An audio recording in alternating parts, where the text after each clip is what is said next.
And there we go again. Are you back? I am Perfect. ready for some more action. Yes. For those who just switched into Twitch or Dota TV, we are casters from HeflaTV. My name is Heflamoke and my awesome co-caster is Mr. Couchor. Glad to be here, and one thing I can already notice is OD getting banned out in the second game. Obviously Bombard doesn't want to face that anymore. Yep, well deserved since the OD owned in first one so bad that yeah, absolutely respect ban I would say. And Dark Angels banned the Ember Spirit, like I guess they just try to foresee that maybe Bomber's intention is to go for Ember Spirit again. They take out the really tanky Bristleback. Well, I guess prediction bans. And we see the first pick, a Shadow Demon. Yeah, might we see a Leshrac coming out with that? First game, Sanking Leshrac. Second game, Shadow Demon Leshrac. No, maybe we even see a Mirana pick up directly. I mean, Shadow Demon into Mirana arrow works just as well. Yeah, this game around, Dark Angels all going for the Storm Spirit Nake's Bomb already. So Storm Spirit, of course, extremely strong hero, and just Life Stealer Infest on top of that can blow up almost any hero when you have like at least a medium amount of farm. Yep, and we see a Lifestealer Storm. Well, they're gonna put that Storm already in mid, and Lifestealer on the safe lane or jungle. If they want to go greedy, I mean, they dominated the first game, so they know they have the potential to easily win against BiD. On the other hand, like going greedy is sometimes dangerous, so I think he's gonna end up on the safe lane. But like, there's always the possibility of a jungle lifestealer, and you're gonna see another core on the safe lane. On the other side, we see a Shadow Shaman. Mr. Rasta is coming into play. Yeah, I really like that hero, especially against Storm Spirit. Just the double disable that you have can be so crucial. Yeah, true. If you're fast enough, you can directly throw him a sheep in his face when he's sipping in. And what I like the most about Shadow Shaman is just the power of the wards. Like if a fight is really settled at like a small area, and like everybody's just like circling around the wards, they do a crazy amount of damage. And of course, pushing power, like dropping those wards if the tower is undefended or players are busy with pushing or busy fighting somewhere, the tower is going down. Like one ultimate, one tower is pretty much, if well played. And yeah, this is the same for the barracks. Like we seen yesterday a game where Rasta had a Ganem Scepter, an ultimate, and the fight was going not even in their favor, but like in the time they were fighting, the Rasta wards took out Rex by Rex, and they just repeated that twice. 2 lanes were down, and then the pressure was just too high, and they had to pretty much forfeit this game. Yeah, and also the Ether Shock, just such high damage nuke. It's one of the highest damages on level 1, 140 damage straight away. Plus on multiple targets as you level it up, so can be extremely strong. And the Shadow Demon is pretty nice versus Lifestealer, of course, with the Demonic Purge going through magic immunity. Yes, and yes, exactly. Against both Storm Spirit and the Lifestealer, whoever they go on, the Shadow Demon can disrupt that hero. Well, and we have each 2 more bans. We have a Puck who's going out. That's pretty much like a respect ban, just making sure that Storm Spirit is not getting owned in mid, because the silence on a Puck is making the Storm really vulnerable against whatever is rotating in. The Doom just as well, like the Doom perfect counter against Storm. If you're doomed up, you can't do anything, you're useless. Your right click is not as powerful as it maybe should be on a Storm, so yeah, the Doom absolutely disabled for the Storm, so perfect bans I think for Dark Angels here. The bans of Bomba Drugaria, well, the Mirana is banned. I thought they want to pick it. And the Death Prophet, well, the Death Prophet, we already talked about it, like the push potential that's coming out, another silence is coming out. I don't know why they banned it, because I think they should have picked it. Yeah, and well, Dark Angels did get the Nature's Prophet, so can go quite global. The Lifestealer can jump into Nature's Prophet, be anywhere as 2, or just Storm Spirit, Lifestealer Bomb, and Nature's Prophet TPing in there. But Bombar, they did get the Shadow Fiend. I actually hope that it's a safe lane Shadow Fiend Yeah, and Shadow because Shaman mid, hopefully. yeah, yeah. But I don't think so. I think they're gonna put that Shadow Fiend in the mid. Maybe they park some support next to him just to make sure that Stormus doesn't get like the first blood on level 6 or even earlier. But like what I like about the picks, we have the Crystal Maiden on Dark Angels. Of course, the running aura, perfect. Like the Storm needs mana, Lifestealer if he's early fighting, like he needs some mana regen. Ancient Apparition with mana regen, very effective. The Nature's Prophet, regardless if he's jungling or offlaning, like definitely level 1 Crystal Maiden aura means at least one less clarity need, maybe for the Nature's Prophet. About the AA ulti, I don't even need to say anything. One of the most powerful ultimates in game, and I don't even want to talk about Aghanim Scepter AA ulti because this is it's just pure pain. It's 17 seconds, no heals on you, impact damage, burn damage. And about Nature's Prophet, well, we saw last game it worked perfectly out for them. They were playing 4-on-3s, 4-on-5s, and the Nature's Prophet. He was given the ultimate to the fight, was barely TPing in at all. He was just like going for the mission, get towers, get racks, get the throne eventually. That's what he did all game long. And on the other side, what do you think about Shadow Fiend Abaddon? Well, Abaddon, of course, will give them loads of survivability. Abaddon with the shield can get rid of some debuffs as well and Yeah, stuns. So Shadow Fiend should be able to either get off his ultimate or maybe Shadow Races. So it does make him a little more tanky. I was kind of worried that Bombar had so many squishy heroes that the Lifestealer and the Storm Spirit would just eat through them, but Abaddon will balance it out at least a little bit. yep, yeah.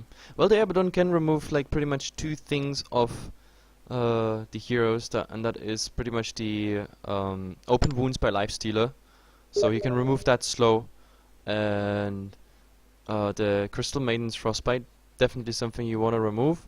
That's a nice job for the Abaddon to do. But I also think they have another like defensive tools. You see, like the Shadow Demon can banish anyone who's pretty much under attack. And as the last pick, we see Templar Assassin. So maybe you were right. We're gonna see that Shadow Fiend on the safe lane and a Templar Assassin in mid. And Templar Assassin is actually not too bad of a matchup against the Storm. I think she can sustain that lane. Yeah, most likely no damage over time coming out by the Storm Spirit, so Refraction definitely gonna do some work there. And one thing that Shadow Fiend Shadow Shaman combination on well any lane is that if Shadow Shaman has the shackles, that's just perfect setup for the Shadow Races from the Shadow Fiend. Yeah, that's true. And we You see the pause come in. Instantly c- unpaused. it's just a thing that everybody has to do. If there's no pause at the start of the game, it just doesn't feel right. Yeah, it's like the obligatory pause. It has to be Yeah. there. And nice to see the Dark Angels picking up a smoke straight away, as they did last time.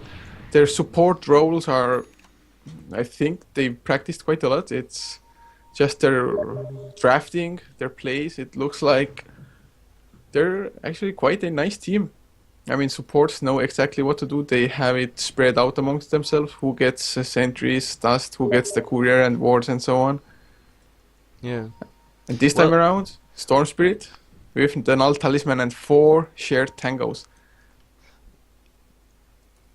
yep. Of course, This it is time we see exactly the same on Dark Angels. Maiden is gonna keep that 2 wards, and she's gonna place 1 definitely at the rune. We see the AA picked up the smoke and the sentries in case they have to deward. And well, we see an Abaddon with the ring. This is gonna be a Basilos, and Shadow the Shaman has both observer wards as well. I wonder where they come. Um, yeah, everything else seems to be pretty normal. Like the SF got the shared tangos. What about Mr. Storm? Yeah, and Storm is pretty much the same. This time, like last game, you know what I criticized. Last game I said like, hey, why do they buy like tangos themselves? Like the supports could just share them and they could maybe go for a faster bottle whatsoever. And this time they're actually gonna do it, so I really like that. Yeah, I think this game, the Storm Spirit's gonna have a much better time. Yep. And oh, Shadow Shaman. I now he's just going to ward, I think. This Oh is no, interesting by tri-lane top. BiD. It's gonna be a tri-lane top by the looks of it. Shadow Shaman though will run on the reward that is placed by the Dire, checking out the rune and the river. Yep, we have both runes are now warded by the Dire side, and so far I don't even see a ward coming out by... Disruption already went out just to harass. What? Yeah. And AA cold feet on the range creep. Yep, much hate for the range creep. And Lifestealer went super greedy as well, just Quelling Blade straight away. Lifestealer does have a pretty high base damage as it is. But hey, Quelling Blade, farming faster, farming better, more efficient I guess. Yeah. And yeah, And this you were right, this is an aggressive tri-lane we're gonna see on Team BiD here. And a counter tri-lane. So the question is, how is the safe lane offlane working here, Abaddon versus Furion? I mean, I don't think the Furion can drive out the Abaddon. I think both will get like equal amount of XP. It kind of depends what the Furion, what are Abaddon's lane skills pretty much. How can he control that lane? I mean, the fact is that Furion has early trees and is harassing him. And he has no stout shield, so those trees actually go for a full amount of damage and that actually hurts him. Oh, yeah, definitely. And I think actually in the matchup, Abaddon might be able to win it if he plays it correctly. Of course, the tree ends are super annoying, but with the Curse of Avernus, the passive, as well as the Orb of Venom, if he gets close enough, if the Nature's Prophet pushes the lane under the Radiant Tower, then the Abaddon just might have enough time to go and get the kill. Of course, there is the TP, so never mind that. The TP should keep him safe at all times, more or less. And in mid, I think in mid we're gonna see, yeah, Oh, goes yeah, the first first blood to the TA. TA already being on 50%, being harassed down by the Storm, who also wins his lane. He's 11 and 7, and the TA is 2 and 0, absolutely driven out. And the refraction just couldn't help him there because Storm was just constantly right-clicking at the wire. Yeah, and so unfortunate for the Templar Assassin because he got the bottle gold eventually now anyway, just from the ticking. But he would have gotten it a little bit better otherwise. Top lane though, Shadow Shaman is coming in for the backstab. So do they get the Ancient Apparition? They know they're there or nope? Bottom lane might be in trouble. Abaddon is there, but Haste Rune up on Storm Spirit level 3. Electric Vortex, the stun is such a high level. The shield came out at the perfect time, no stuns used yet. They don't even need it, and nice kill by Brittany. And on top lane we're gonna see action too. Yeah, the disruption goes out. Shadowfiend in so much trouble. There's the slow from the open wounds. Shadow Race flies out, and Life Destruction might go down in return. Oh, they can't decide who to go on. Shadow Shaman, one more right click. No, does not get it. The Shadow Shaman was absolutely sleeping there. Like, he was in range for right clicks on the AA, but he didn't do it. He was like, he has to escape, and now the Nax. Probably is more coming kills again. happening. Yeah, Life Destruction. There goes the Hex, but open wounds will still go. And Shadow Shaman, no mana whatsoever. Shadow Fiend, a little bit help late there to help as well. So 4-0. I really think that BiD should have at least gotten one kill, if not more there. They just couldn't coordinate who to go on. Like Shadow Shaman shackling the Ancient Apparition when the Lifestealer was just running past him with like 100 HP max or something. Yep, this is really like the worst start you can ask for. This is a 4-0, like pretty much all the 3 lanes lost And so far. Brittany might go on Shadow Shaman. Does he want to go for a stun? Ultimate is used. Stun is there as well. Shadow Shaman dropping really low. But the Templar Assassin is there. Shackle flies out. Meld hit going. Brittany should be able to survive. Does have the ultimate and gets the kill before as well. Now bottling up and should be quite safe. No ultimate to come out by the Templar Assassin to slow him down. Yep, that was a really, really nice play by the Storm Spirit. He was absolutely well aware of the cooldowns the Rasta has. He was well aware of the HP the Rasta has left, so he was not, he was not panicking and just going away. He was Mid lane some absolutely action calculating going this. out. Brittany pulling the Templar Assassin in. He can meld and should be safe or no. Brittany one more right click. Does finish the job as Templar Assassin. I don't know why he didn't meld. Yeah, But I guess he some had panic. melt. He just didn't use it. Yeah, little panic mode. And 6-0 is the kill score. They're going in cold feet. Is there open wounds? Not yet. Open wounds is level 2, but still quite low range there. Otherwise, I think the Shadow Fiend might have gone down. As Lifestealer taking maybe a little bit too much harassment. Do any of the supports have tangos? There is one on Crystal Maiden, so we'll share it probably. Or at least would be nice. Because, yeah, they do share it to the Lifestealer finally. And bottom lane, Nature's Prophet. I don't understand the item build. I mean, I know what he's going for probably. Going for face boots first and then the Midas. Oh, zip in by the Storm Spirit. They want to go for Abaddon. Abaddon doesn't have his ultimate. An easy pick off once again. The Storm Spirit just snowballing out of control. He could get Boots of Travel even if he really wanted. Nope, just going for Arcane Boots, maybe for a Bloodstone later on. This is also very unfortunate for the Abaddon because he was like 1 creep away, maybe 2 creeps away from his ultimate. I'm not saying he would have even survived it with the ultimate, but like it definitely would have cost the Storm a lot more effort to kill him. And maybe with some jukes or straight running for the tower and Storm being out of mana, there was a chance of survival, but like, yeah. Storm being now 29 and 11, even though he's roaming, still far ahead of the TA, and now the level advantage is just crazy. I mean, the Storm is 8.5, and he also has a regeneration rune. Yeah, that too now, which is always horribly dangerous on a Storm. Like Shadow Demon on the top lane, doesn't use his self for some reason, sitting on 200 HP. It's just so scary. And now Storm Spirit making his way top, no ward vision, but they know. At least Templar Assassin let them know the Storm Spirit is moving towards top. They saw it from this rune, which is about to expire in 20 seconds. Yeah, but this is all not working out though, because the Lifestealer is just farming at the same time. We have a disruption on him now, but that's all about it. I mean, quite an useless disruption, because now if Dark Angels decided to go on them, there would be nothing to do against it really. And the Shadow Fiend is not even raising on the Lifestealer. Oh, we see open. And Lifestealer goes in on the Shadow Fiend. Open wounds together with the Rage. He's taking loads of damage himself as well. Might go down. Doesn't have the Infest. Nightmare is there. Nice disruption. Shackle holding Ancient Apparition as well, but they might still go both down. Hex flies out. Creeps doing damage as well as the Catapult. One more right click by the Ancient Apparition. It's just such a war out there, and nope. Shadow Shaman goes down. Crystal Nova flies out. Nature's Prophet is there as well. In the middle, in the meantime, actually Templar Assassin did go down. Now Abaddon in the mix. Storm Spirit coming in, and will they get the kill? Jumps in. Electric Vortex not used yet. Wants to probably use it maybe when the ultimate kicks in. And the ultimate is used. He does get almost a full HP, but should go down nevertheless. So many heroes are there to just right click. Lifestealer getting back in the action as well. The Shackle comes out onto the Nature's Prophet, but he doesn't have Ether Shock to finish it up. And Storm Spirit, double kill, monster kill streak. 8 minutes in, he is level 10. And Abaddon wants to report his own teammate.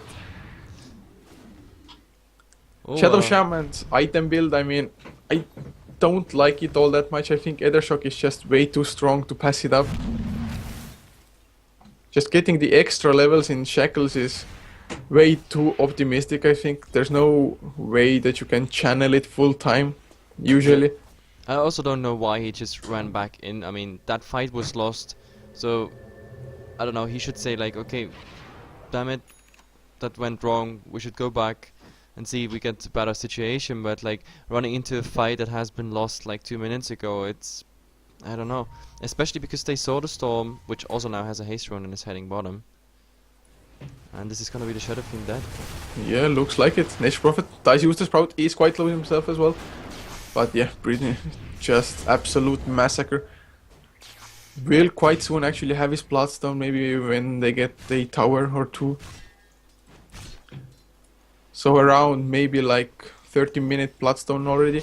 Shadow Shaman already used the disruption. Lifestealer just hanging there, open wounds. Rage as well, maybe extra attack speed, and Shadow Demon should be going down. Doesn't have level 6 yet. And Shadow Shaman as well didn't use the time to TP out.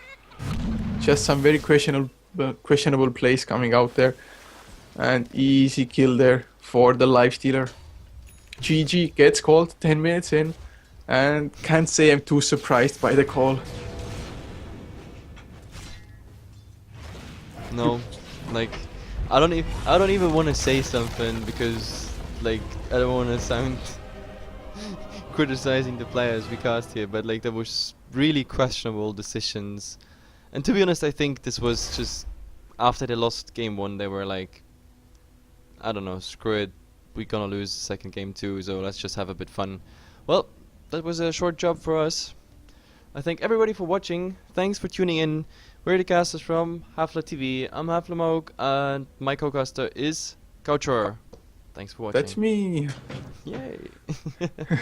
Okay, see ya guys. We're gonna see if we get another matchup or game later. If not, I will announce it on the stream. Thanks for tuning in. And the next game today will be actually in the night. It's gonna be at 2:30 yeah, CET, 2:30 CET, because it's an American game, and for them it's just evening. For us it's already night, but I'm gonna be up and I'm gonna broadcast for you guys. I will have a guest commentator